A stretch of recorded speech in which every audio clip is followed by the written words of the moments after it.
Welcome to the Defensive Security Podcast. This is episode 342. My name is Jerry Bell, and joining me today, as always, is Mr. Andrew Callett. Good afternoon, Mr. Bell. How are you? I am so good it hurts. I'm here at the beach, but the weather's been crappy, so I'm here reporting from the closet. It's the safest room in the house, right? Just hiding in the closet until the weather improves or the only quiet wife is happier. Quiet room in the house. You got a hurricane named after your wife that's running around your condo. Is that the problem? No, she's a lovely woman.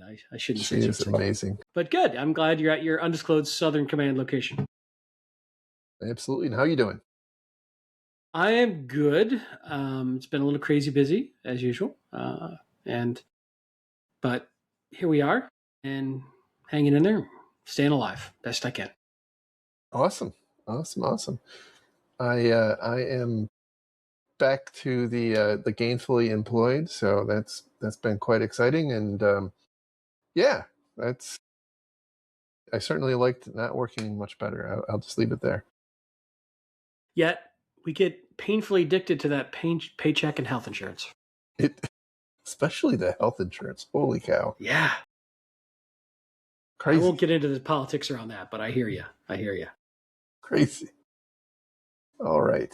Anyhow, first off, I do want to just reiterate our deep appreciation for our Patreon donors. Thank you very, very much. A quick reminder that if you do donate to support our show, you will get episodes about a week, sometimes 2 weeks, before everybody else. And we think that is just peachy keen and worth the price of admission. Thank you so much to those of you who donate, and we love you. And if you want to do so, you can also, be among the cool crowd by going to patreon.com/defensivesec and signing up there. I echo everything you said, but not in a creepy, we love you way, in a, you guys are awesome, you help make the show way, not in the, right. I'll be creeping around outside your house at 2 a.m. way. That's completely different. Correct. Not in a base. I don't look good in a dress. I'll also tell you that. Well, it doesn't work for everybody. Which, by the way, is a great segue into that the thoughts and opinions we express in the show are ours and not those of our employers. So there you Indeed. Go. And with that, let's jump into some stories. The first one comes from Bleepy Computer, and the title here is Ransomware Payment Rate Drops to Record Low as Attacks Surge. So there's a couple of really interesting data points in this report here. Number one is that the instances of ransomware attacks went up by like 50% in 2025 over 2024. But the amount of people paying, or entities paying, dropped by half. So, you can kind of think on a proportional basis is about a quarter of what it was. But before you get worried, before you start to worry about, gosh, like, what about the ransomware operators and their kids? Are they hungry? Are they starving? Are they what is this a problem? And the answer is no, because also the amount that each ransomware victim who does pay has gone up substantially. And so it's still close to about $1 billion a year business. And that's pretty amazing. It is. There's a lot of interesting, almost conflicting data points in this article that I found really interesting. The caveat is always, it's from one particular company. It's their view of things. It's their research. I don't know how accurate it is, but let's just assume it's accurate for the sake of this conversation. One of them I thought was really interesting is the median, as you mentioned, the median ransom payment rose significantly, up 368%. Here's what surprised me. Last year, the median ransomware payment was only $12,738. Much, much, much lower than I would have expected. Much lower. Mm-hmm. And in 2025, the median was, again, still what I consider very low, $59,556 US. So we always hear about these sort of like multi-million-dollar ransom demands and payments, and things get negotiated. But this to me tells that the vast majority of these negotiations are in the low 5 figures. Right. And I suspect that's probably because the lower ones don't make the news. Like nobody's going to write, article about somebody who paid a $5,000 ransom.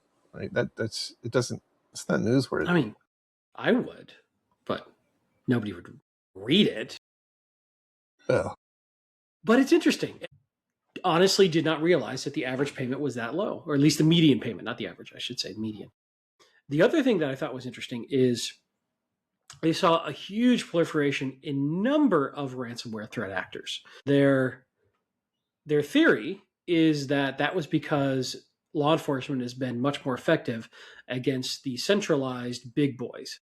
So as they're killing the big boys, it appears that the rats are scurrying and dramatically increasing smaller operations, and there's more of them operating as a result of law enforcement going after the big ones. So it's a little sort of counterintuitive consequence, and I'm not sure which is better, right? Is it better to have a dozen big groups that we know how to counter better, or hundreds of small groups? I mean, neither's good, but which is the least bad? So I thought that was interesting. It's fascinating. I infer, I mean, it's not explicitly said, but I infer that the part of the reason for the jump in number of attacks, despite the declining instances of people paying, is that the amount that the average amount of a payout, I guess, as it were, is going up, and so it's almost like to the ransomware operators like playing the lottery, right? The more times they play, the better their chance of having a winning ticket, so to speak. And so I suspect that if that trend continues, like if the amount per payment, average or median amount per payment continues to go up, I would expect that we'll continue to see the raw number of instances continuing to go up, because there's an incentive, and I think also at the same time the amount of effort that has to go into it, especially with AI assisted attacks, it's becoming much more scalable to run large numbers of attacks. So I'm not surprised by that, and I think it portends bad stuff for those of us who are responsible for protecting companies. Well, just like corporate America, the ransomware groups are trying to drive efficiency with less staff and more profits. Right. Exactly. Maybe they're figuring it out. They might have to unionize. I think that might be their only option. Ransomware Operators Local 71. Right. I mean, the other thing I quote from the article that I found interesting: initial access brokers, hackers who sell access to compromised endpoints to ransomware operators, reportedly made $14 million in 2025, roughly the same as last year. This is only 1.7% of the total ransomware revenue last year, though initial access is a key enabler. So I thought that was interesting in a couple points. One, how do we know that? It's not like they're publishing quarterly results about their expenses and costs, but it's interesting that we think we know that. But the average price for network access declined from approximately $14,027 in Q1 of 2023 to $439 in Q1 of 2026, indicating that automation, AI-assisted tooling, and oversupply from InfoStealer logs have shaped the industry. So there's so much supply out there of initial access that it's forced down the price of initial access. But it was demand. 1,400, not 14,000. But it's gone down Correct. by 75%. So yeah, that's. I thought the way they characterized the oversupply was fascinating characterization, because I mean basically they're just swimming in creds, I guess. What this tells me is if we want to make this unprofitable, we just have to release all our info. Well, that's true. Then you put the the IAB is out of business. And you This know is what? the kind of You know what? The people who are posting their creds into, checking them in the GitHub, they're ahead of the game. They are like they're just thought helping. leaders. They're They thought are. leaders. They are. And soon AI will enable us to more quickly and effectively leak our data at scale. Oh my gosh. I was creating some shorts from our last show just before this episode. And we haven't that episode hasn't dropped public yet, so once it drops, I'll put those out there. But then again, by the time you hear this, it doesn't matter.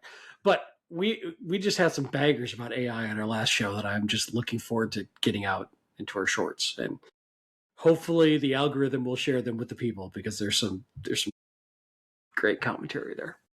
Yeah, about the choice of AI. If they get more than 100 views, that'd be pretty awesome. We used to get like 1,000. It's so weird. I don't understand YouTube.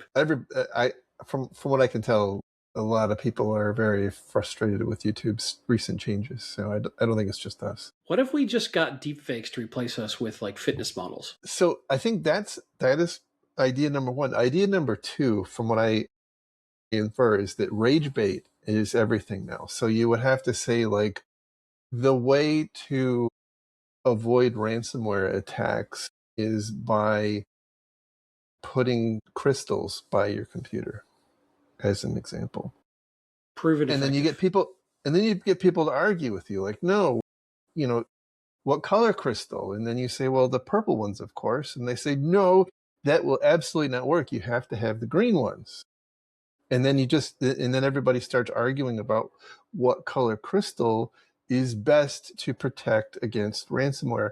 And it just spirals. And then suddenly you're at like 1 billion views and we can retire. So but then we're also branded as crystal racists.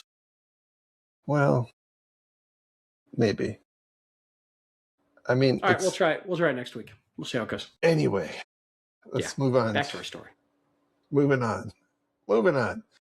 Our next story comes from Cybersecurity Dive, and the title here is Ransomware is now less about malware and more about impersonation. And they point out that identity has replaced malware as the biggest threat vector, replacing actual malware, and that hackers are increasingly using legitimate credentials, which has the net effect of making it difficult, or more difficult, for the security teams in organizations to actually defend against them.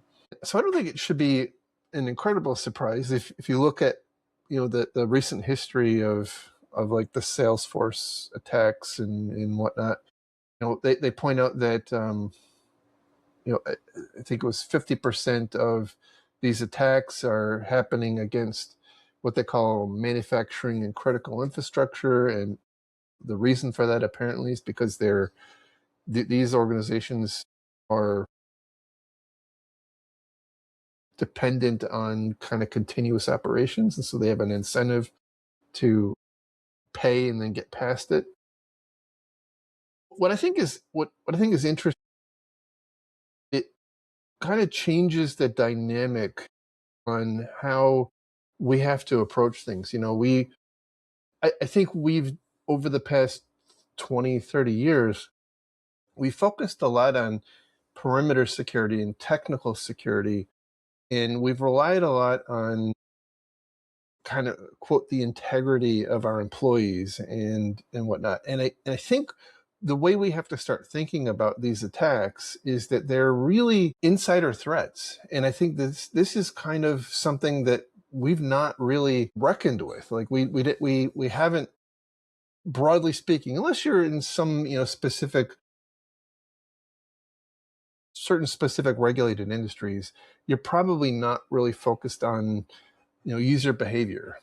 And what this is really saying to me is, obviously it's important to protect, to the extent you can, guard against the credential theft in the first place, and mitigate it if it does happen by using things like passkeys and whatnot. But assuming that that's not possible, or you've done that to the extent you can, these attacks really point to less about, well, I need more CrowdStrike, and more about, like, I need I need the ability to detect anomalous behavior of what appears to be legitimate users. And it's not that your people have suddenly turned bad. It's that you can't distinguish from the activities of an actual employee and somebody who has stolen the access of one of your actual employees and is doing something bad. Right. Yep. It's easier than going after exploits. We have really, as much as we've preached about this and talked about this and said this 1,000 different ways, passwords are super weak, especially single factors that are easy to capture. A lot of employers are known to reuse them. So it couldn't be just your environment that gets impacted or the source of the data leak. They could be reusing the same password someplace else. It has a data leak. That password gets out in the world. Bad guys know that. They go find it. They come use it and try it against your environment. So, but there's other things too. Like if they get some sort of foothold on your endpoint, they can use that trust relationship in the background. So even if you had full phishing resistant, FIDO 2 enabled or YubiKeys or whatever, if they get on your endpoint, it's easy to ride on that connection that they've established and do everything. So you're right. There's some interesting stuff about end user behavior. This gets tricky, right? These things, they sound great on paper, but every time I've implemented them, they can be very noisy. They can be very trigger on a lot of things that are not high fidelity, that look like they could be also bad behavior. It could just be somebody doing something a little bit different. So you've got to have an ops team ready to sort through those findings, or wait for the AI enabled super duper version to fix all your problems for you. But it is interesting. Like, we spend a lot of effort patching. We spend a lot of effort hardening. We don't spend a lot of effort on, how do I know that employee really is that employee every time they connect? Right. Exactly. And, there are technologies out there. For example, conditional access in Microsoft Entra is pretty good. It opens up some opportunities, but it's not particularly widely deployed. And obviously it's not the only solution, but it's the one that kind of comes to the top of mind. But yeah, in my experience, user behavior analytics is kind of has even less fidelity than data loss prevention. So it's, while I'm going to speak out of both sides of my mouth here, like, while it is important, given the trajectory that we're on, to think about monitoring the behavior of insiders or insider credentials, it's also extraordinarily hard and time consuming. And maybe this is something that can be improved through the use of AI. I don't know. I'll withhold judgment on that for now. Maybe at some point it's inevitable, but for now I don't know that we have the tooling. But I don't know a lot of companies who have the ability to apply the amount of resources required to make effective use of that. So I think it's going to be dependent on, like, figuring out where to put your thermometer. You don't need to worry about it everywhere. You don't have to worry about monitoring the behavior in every context. There's certain key processes, most likely, that you have where you would want to understand if somebody was not actually who they said they were, and they were trying to conduct some fraud or something like that. The other, I thought it was very interesting too. They point out in this article that they're seeing a lot of, while there's obviously huge amounts of fraud happening, this is from a report out of Cloudflare. They're seeing a huge amount of attacks where the targeted amount is averaging about $49,000. And the reason for that is that apparently a lot of organizations, especially bigger organizations in those categories that we talked about, manufacturing and in other critical services, they have a $50,000 threshold. I guess it's very common, where additional approvals are required. And so they kind of optimize by coming in just under the common approval threshold, and that makes it more likely that they are able to get the money without raising any alarms before they get it. That's like a pure version of risk versus friction right there. Yeah. Under 50K, we'll take the risk a little more to reduce friction. Yeah, that's interesting. Well, maybe that means that you should have extra alarms for any amount between 45 and 49. Yeah. I mean, so the money has to go somewhere, and it's a rough thought, right? But it seems like a lot of these kinds of attacks are gonna be in some way perpetrated by like changing the destination bank account or setting up a new vendor. And so to me it feels like the opportunity might be less on the transaction approval and more on the vector by which the money gets transferred. Because my intuition is that there's a lot more approvals of funding for payments than there are times that you're changing bank account information for suppliers or adding new suppliers. Like, it happens, but it doesn't happen nearly as much. And so I think that's to me it seems like that's an opportunity to catch it as well. Fair enough. But I think this is also one where, hey, is anybody talking to finance about this? I mean, once they start losing money, yes. Might want to try to talk to your finance team a little bit. Yeah. As I often say, a lot of organizations only care about disaster recovery after they've had a disaster, and so I think this is quite likely one of those things where, look, if you experience one of these and you lose $49,000, depending on the size of your company, it may just be like, that sucks, and we're going to have to take the hit. But it doesn't make sense to spend, $1 million a year to guard against a $50,000 a year potential loss. And so that's again, there's the trade-off we have to make. Yeah, that is absolutely the trade-off we have to make. It's math. It makes it tough. But if you're in a position where this is just going to keep happening over and over and over again, maybe that $1 million does make sense, because it might also mitigate other risks too. So anyway, it's a crappy situation, getting crappier, but that's the job. It's the theme of our show. That's the job. All right, let's see. Moving on to our next story, and this one is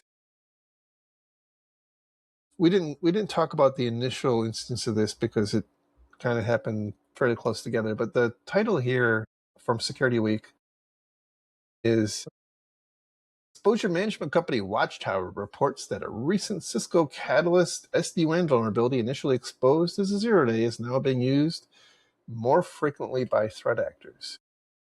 So the initial is the story implies, or the title implies, there was a 0-day attack that was being exploited for some period of time using Cisco's SD-WAN technology. And what was, I think, most alarming about that is apparently it was going on for some period of time, and in the normal deployment mode, like, this is intended to kind of abstract away the complexities of linking diverse locations, creating a kind of a access mesh for your virtual access mesh for your organization. Well, this vulnerability conceptually allows an attacker to create their own remote location that gets added to your network and has access to your resources in other locations. And so it by itself is not, like, most likely it's not enabling, it's not allowing them access into your payroll system, but it does allow them to attack systems on your network in a way that probably doesn't raise the same levels of alerts as other, coming from other locations. So this is bad. Like when I saw this, it's super bad. Again, SD-WAN is one of those. It's a risk trade-off, right? I mean, it's made like point-to-point in mesh VPNs radically simpler, radically less. You have radically less overhead to manage, but at the same time, like this was kind of the worst case scenario that could come out of that, and it's apparently happened, and it was a 0 day like that. This is not one of those like if you patched, you'd be all right. Well, this is very similar to like an edge VPN device that's got a problem, right? It's meant to be exploited. It's meant to be on the edge. It's meant to be open to the internet. It's not like you can easily hide it. It is a very widely owned and used and deployed piece of technology for sure. Yeah, the only thing I can say is it really highlights the importance of having your internal network instrumented so that you have some amount of visibility if something is originating from inside your network. And that, I think that's useful way beyond this particular use case, because there's so many different opportunities for a threat actor to land on something inside your environment. And then for them to do anything useful, they have to move laterally. And typically, in order to do that, they have to probe and gain credentials and whatnot. So I think there's a lot of opportunity with things like honeypots and honey credentials and honey files and whatnot. That's the only thing I could come up with, right? If this is a kind of technology that you embrace, your main defense against this is going to be detection. Yeah, it goes back to just our last story too, which is like impersonation. So the defenses against impersonation are similar to this if you assume initial breach. So this is like, I can't stop the initial breach. Okay. Well, what can I do to detect it internally? And what are my, kind of like what we were talking about earlier, what are my crown jewels or whatever, most sensitive, most critical things in my environment that I care about? How can I more accurately instrument for detection and do detection engineering around those areas with some level of high fidelity? The problem with all this always becomes this continuation of false positives and false negatives. And where do you want to be?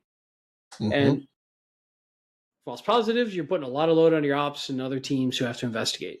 False negatives, you're missing stuff. So where do you want to be in between? Both have problems. And there's if there was a perfect solve, we'd all have implemented it and these problems wouldn't exist. It very much has to do with understanding your environment, understanding what's normal in your environment, and ideally finding some step in that attack chain that is abnormal enough you can detect it. Easier said than done. Yeah. My recommendation, and I've done this in the past, is to look for opportunities to add high fidelity signals into your environment, like creating an account that should never be accessed and then having that account alerted on. And if you ever see a login event for that account, something has gone horribly wrong. Putting a file that has fake credit card numbers on a file server and then turning on audit logging if you with ACLs that don't allow general people to access it. And if you see that file being accessed, something has gone horribly wrong. And there's lots of different permutations you can do on that, which aren't complicated and will result in, it's not 100%, right? Because you don't know if the attacker is going to take the bait, but it's, there are things you can kind of sprinkle around. One of the things I liked to do was for systems in the environment that had no ability to be accessed from outside. We for those that were accessible outside, you would put in place things to limit the amount of failed login attempts, right? So if after a certain amount of time, certain number of failed logins, it would just block your IP for either forever or some period of time. Not a big deal.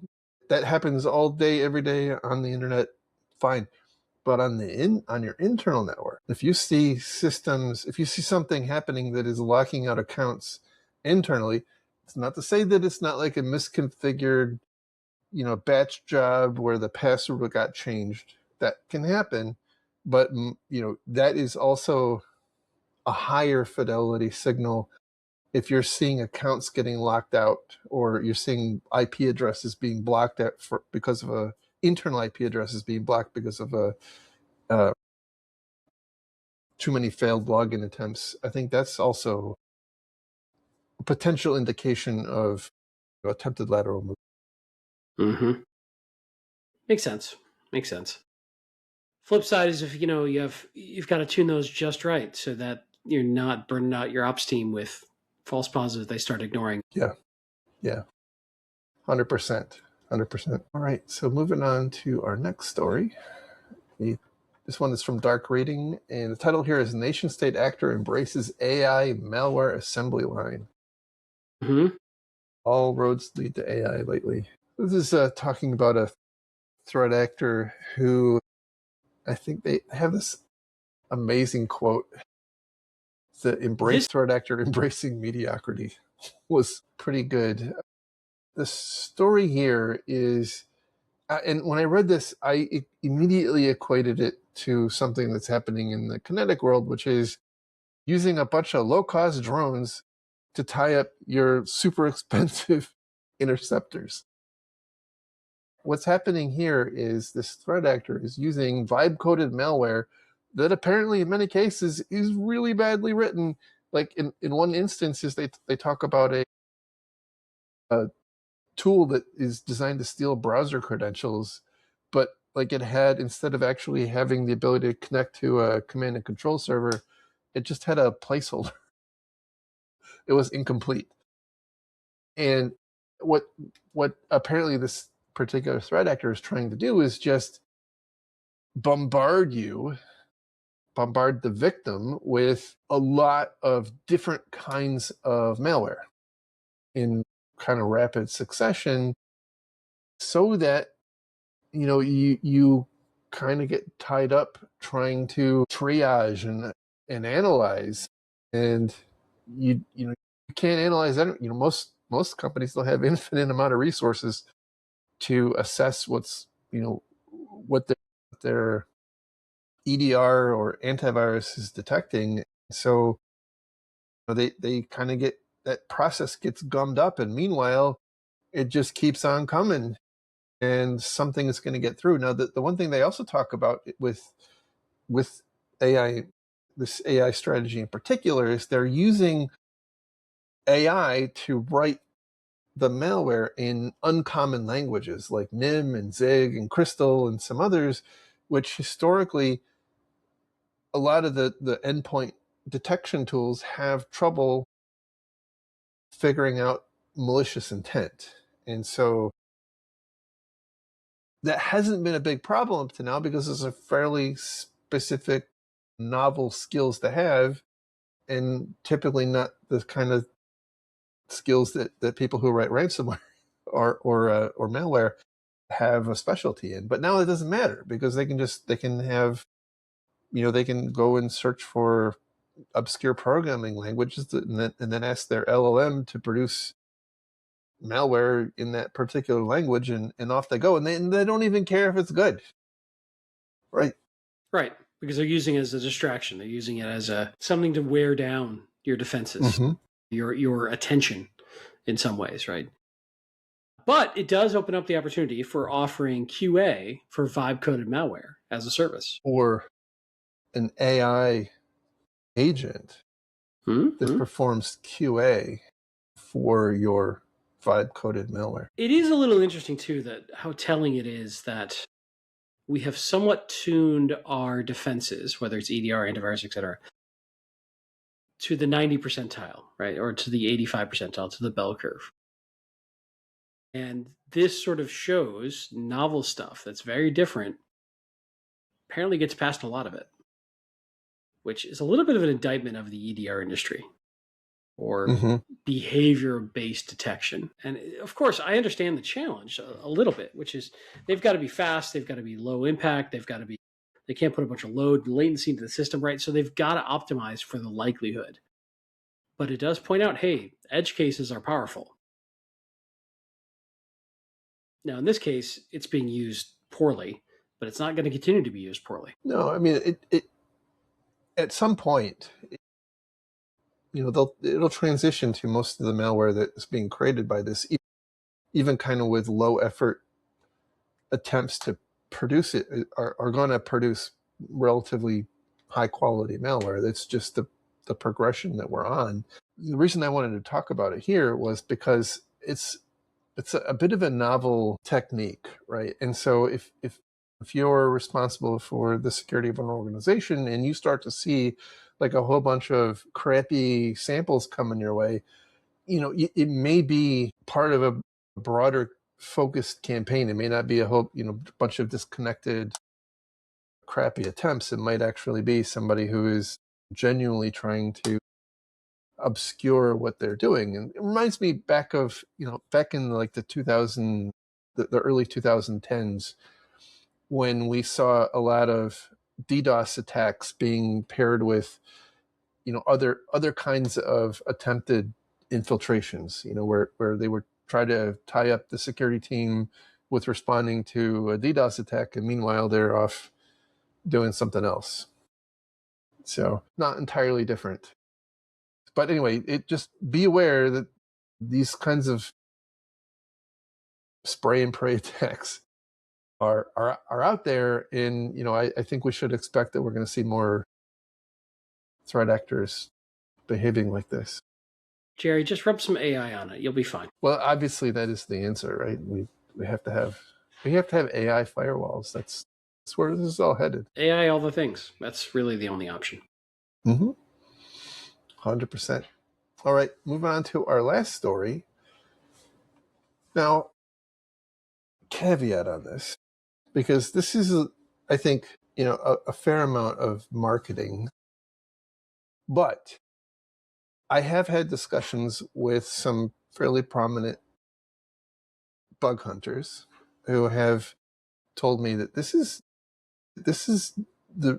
real, right? We're seeing a sea change in things. Anyway, that this comes from the Hacker News, and the title is Anthropic finds 22 Firefox vulnerabilities using Claude Opus 4.6. So as the title suggests, Mozilla and Anthropic jointly published an announcement about how I think there were like 90 plus vulnerabilities or bugs, inclusive of vulnerabilities, identified by AI that Mozilla's been fixing in Firefox.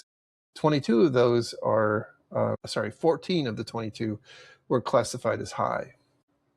What I thought was interesting is contrast this with, we talked a couple of weeks ago about the experience of the maintainer of curl, the open source package curl, who stopped accepting any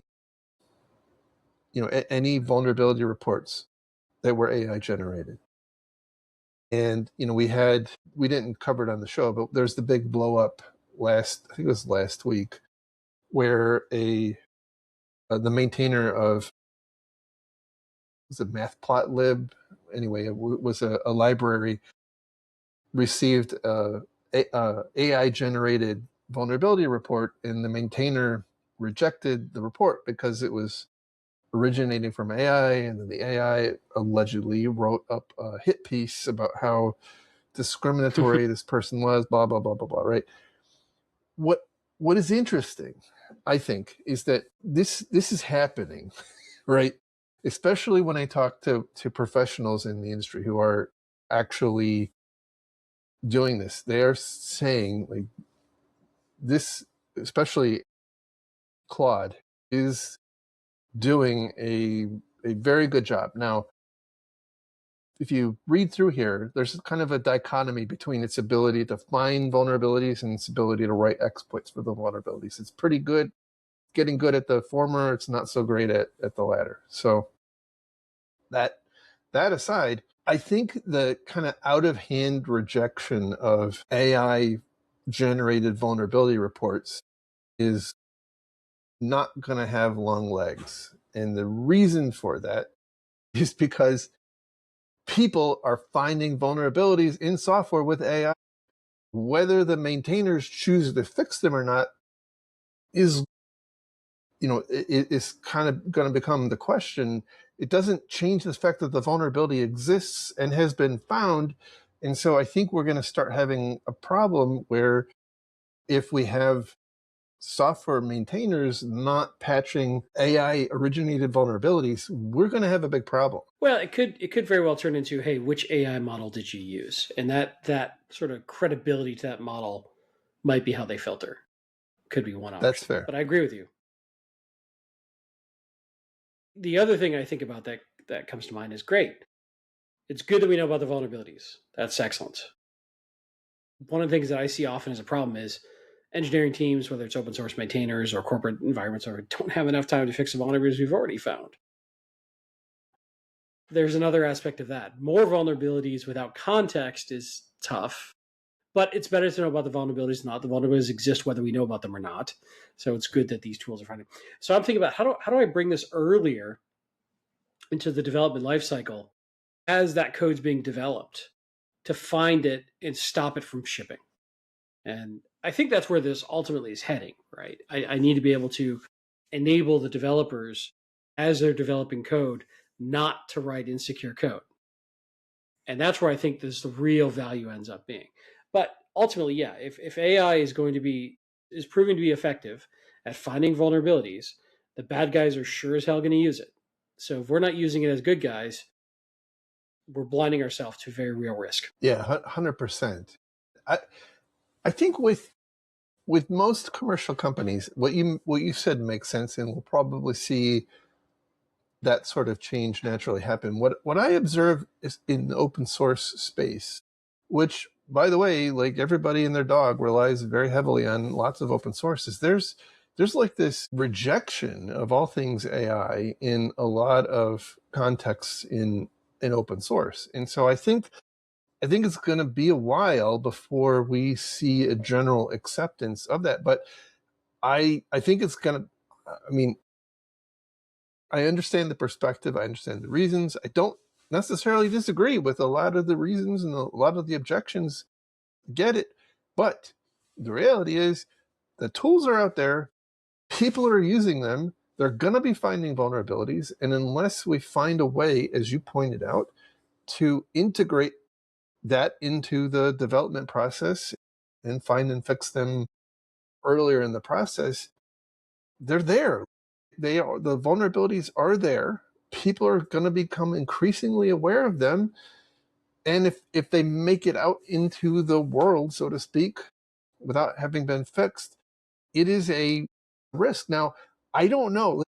One of the things I was thinking of is, on some timeline, does the fact that we have AI vulnerability identification becoming increasingly effective, does that ultimately start to drop the instances of vulnerabilities that remain because they get fixed either earlier in the process, or like the developers of software just throw up their hands and say, like, this is ridiculous, I can't handle it, or over time people just get better at writing code that doesn't have vulnerabilities that the AI finds?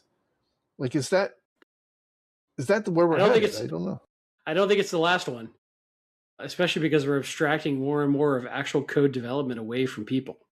I mean, unless those vibe coding agents, which I know, like, some people are now trying to stop using that term. It's a whole marketing fight. Unless we teach those vibe coding agents secure coding practices. But even then, I think it really depends on the environment the developers are in. I think it really depends on what they are incentivized to do. I think if you look at a lot of environments, they've got probably static code analysis tools, legacy static code analysis tools. It probably has more findings than they have time to fix anyway. So again, it comes back to prioritization. Is this more noise or is this more signal?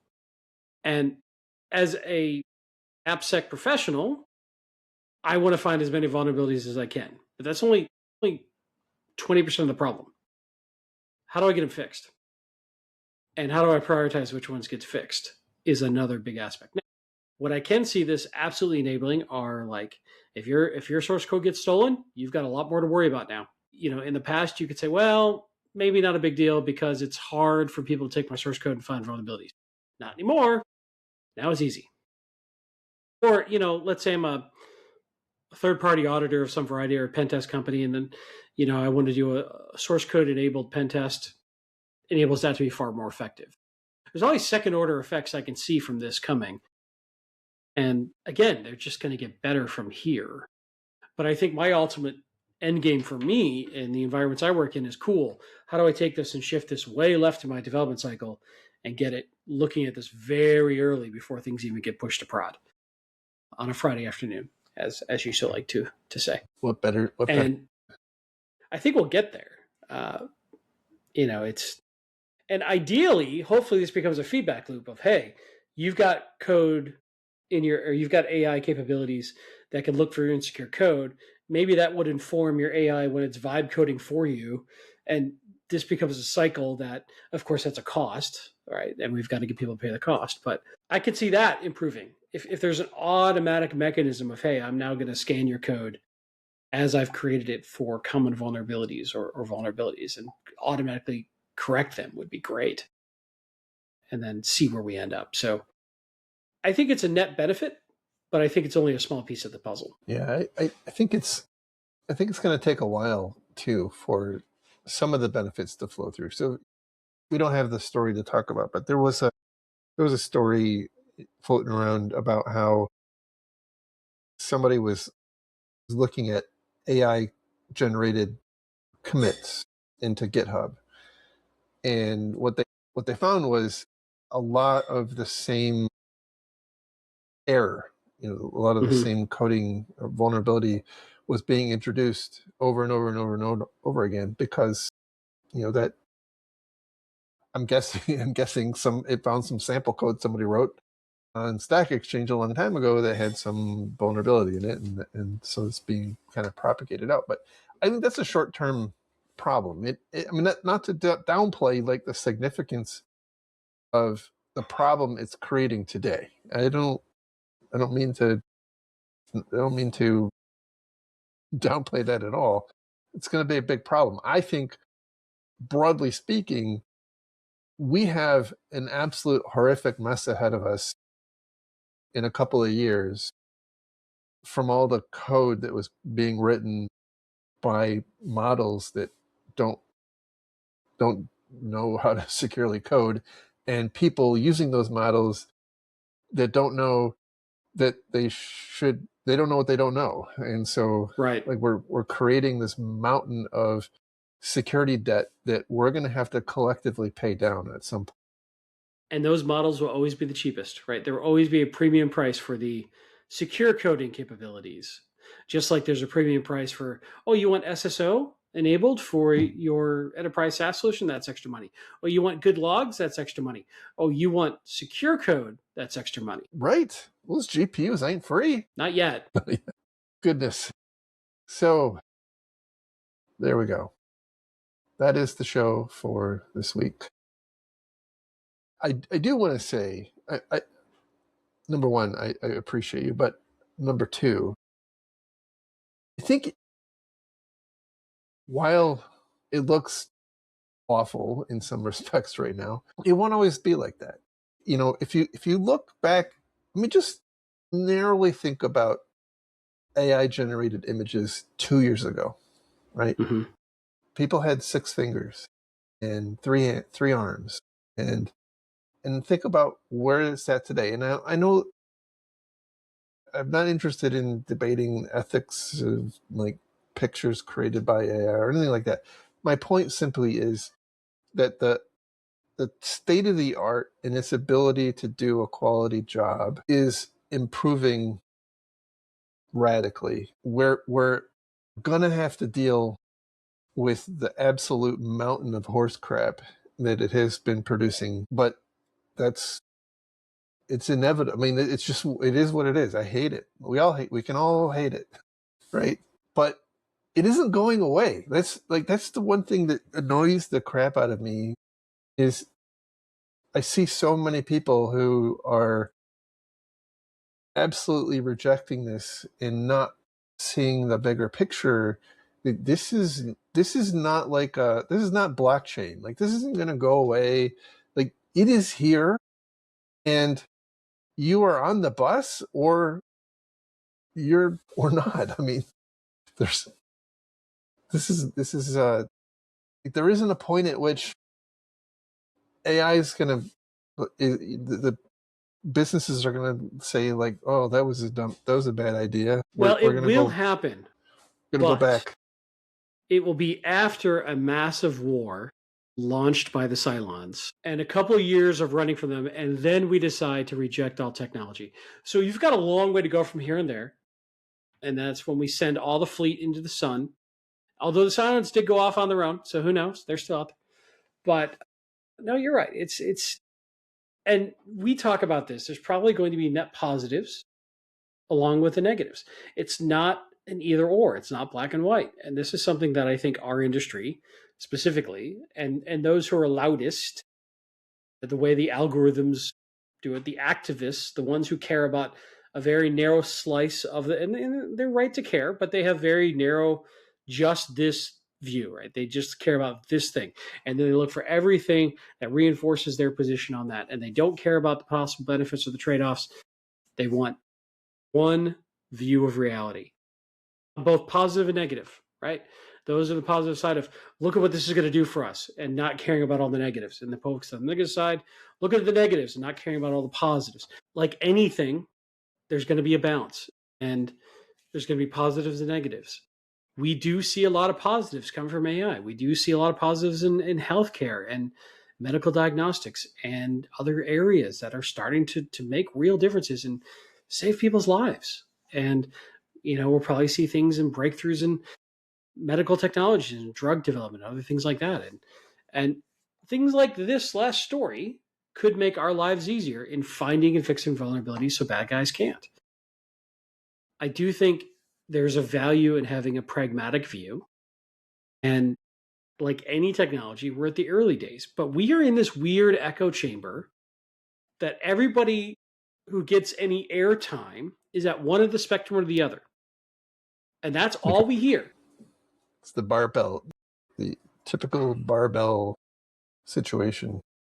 So it makes it, for the average person, I think, challenging to understand where we're at and to weigh this. And they hear either it's going to kill us all, or we're all going to be able to sit on the couch watching Oprah and eating bonbons, getting a ton of money for free. Like that's it. Those are the two extremes people are thinking about, and not this weird, messy middle ground. It seems to me, at least, the majority of people, or at least the people who are getting airtime. And I think there's a lot of things that are in the weird, messy middle ground of pros and cons. And it's not like a static thing. Like, it's constantly going to be going back and forth and changing and adapting. And, oh, that's not great.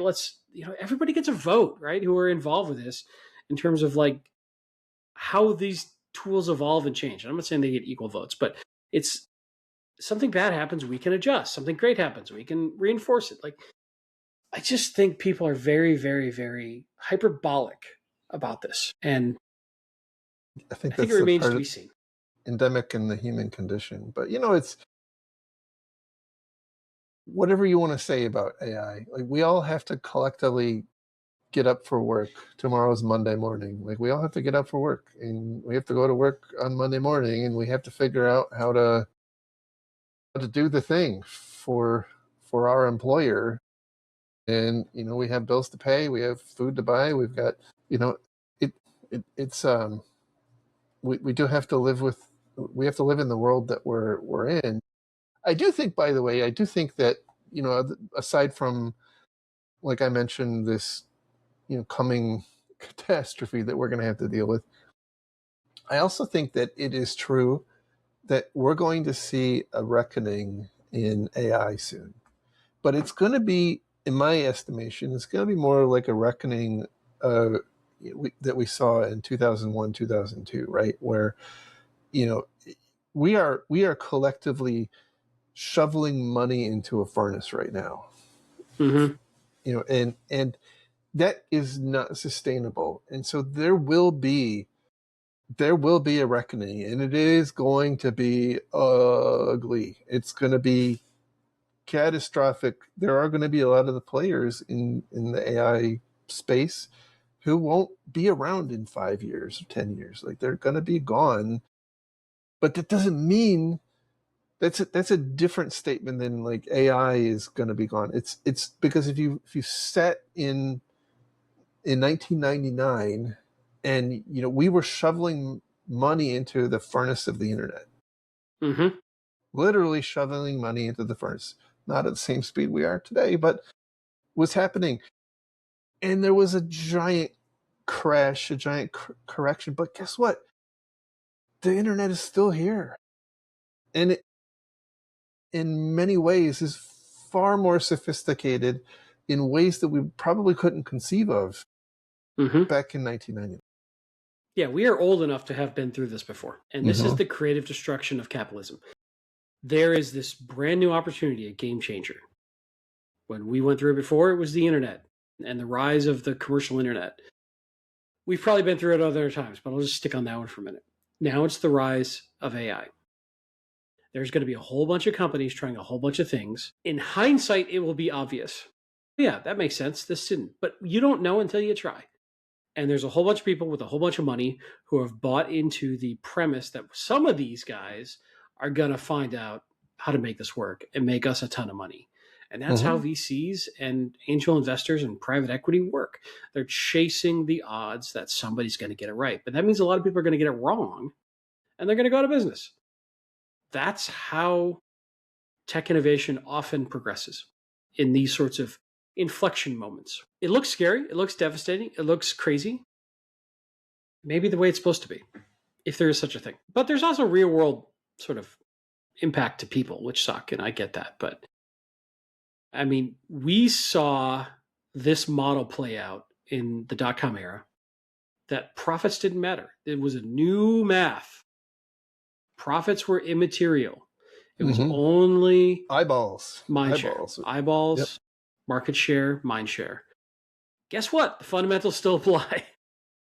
And for every breathless, incredibly confident and convincing analyst that said profits are no longer matter in this world, as confident as they were also completely wrong.